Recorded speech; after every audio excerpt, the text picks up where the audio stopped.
How's it going, everybody, and welcome back to Lead Therapy, and thank you so very much for taking time for tuning into my video. 15 ATF agents raid an Amish farmer. Before I go further into the video, if you could do a boomer a favor, after watching this video, please take time to like, share, and subscribe and hit those post notifications. It helps the channel out and it's greatly appreciated. So far, no arrests have been made, and authorities are keeping mum about a raid on a property in the heart of Pennsylvania, Amish country, around Lancaster. But the local paper had some intriguing suggestions about what's going on, and it sure looks like the ATF is getting ready to accuse an Amish farmer of being an unlicensed gun dealer. The raid on the property, known as the Cattail Foundry, took place a couple of weeks ago, with agents taking away an untold number of firearms. This week, LancasterOnline.com spoke with Reuben King, who says the guns were all his private property, though he admits that he also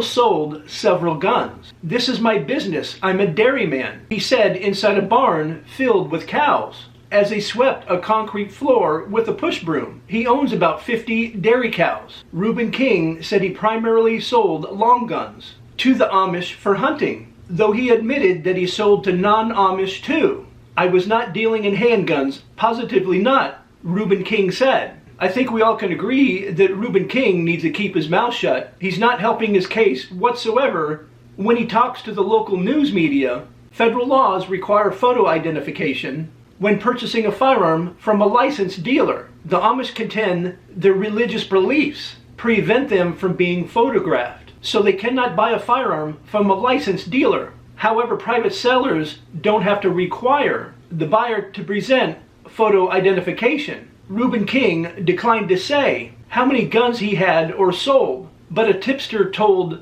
Lancaster Online News that it's around 600 firearms, which is hard to believe. Agents did not take all of his firearms, he said, adding he's been collecting guns over the years in hunts. Reuben King's brother, Emmanuel King, said about 15 agents with a warrant removed firearms from a room above the first floor foundry and spent about 5 hours there. They were writing them down and loading them up, Emmanuel King said. Reuben King said he has been talking to lawyers, but does not have one yet, and he doesn't know what will become of the investigation. For sure, Mr. King needs to talk to a lawyer that is well versed in state and federal firearm laws. The Biden administration has warned that it's going after rogue gun dealers, and I think most of us believe that busting an Amish farmer would be the public relations coup that Biden's looking for. The ATF and the DOJ could very well decide to make an example out of Mr. King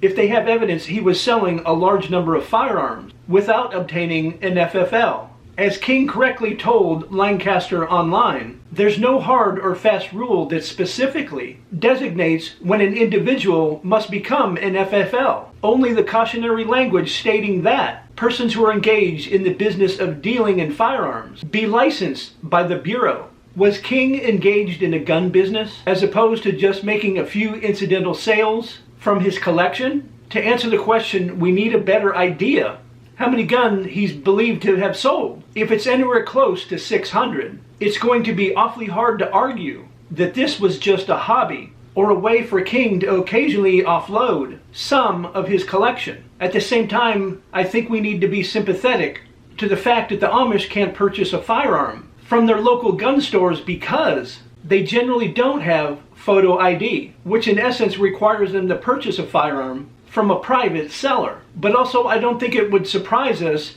if there are some Amish gun owners out there who are in that gray zone of making more than a few incidental sales while not engaging in the same volume that you would typically see from someone making a living as a gun dealer. And it wouldn't surprise me at all to see the Biden administration claim they're doing something to address violent crime by cracking down on them, even though most of those sales are to other friends and family living in the Amish community. Let me know your thoughts about the story in the comment section down below. And as I mentioned at the starting of the video, if you enjoyed this video, or if I gave you some information you didn't know, please take time to like, share, and subscribe and hit those post notifications. And I'll see you guys in the next video.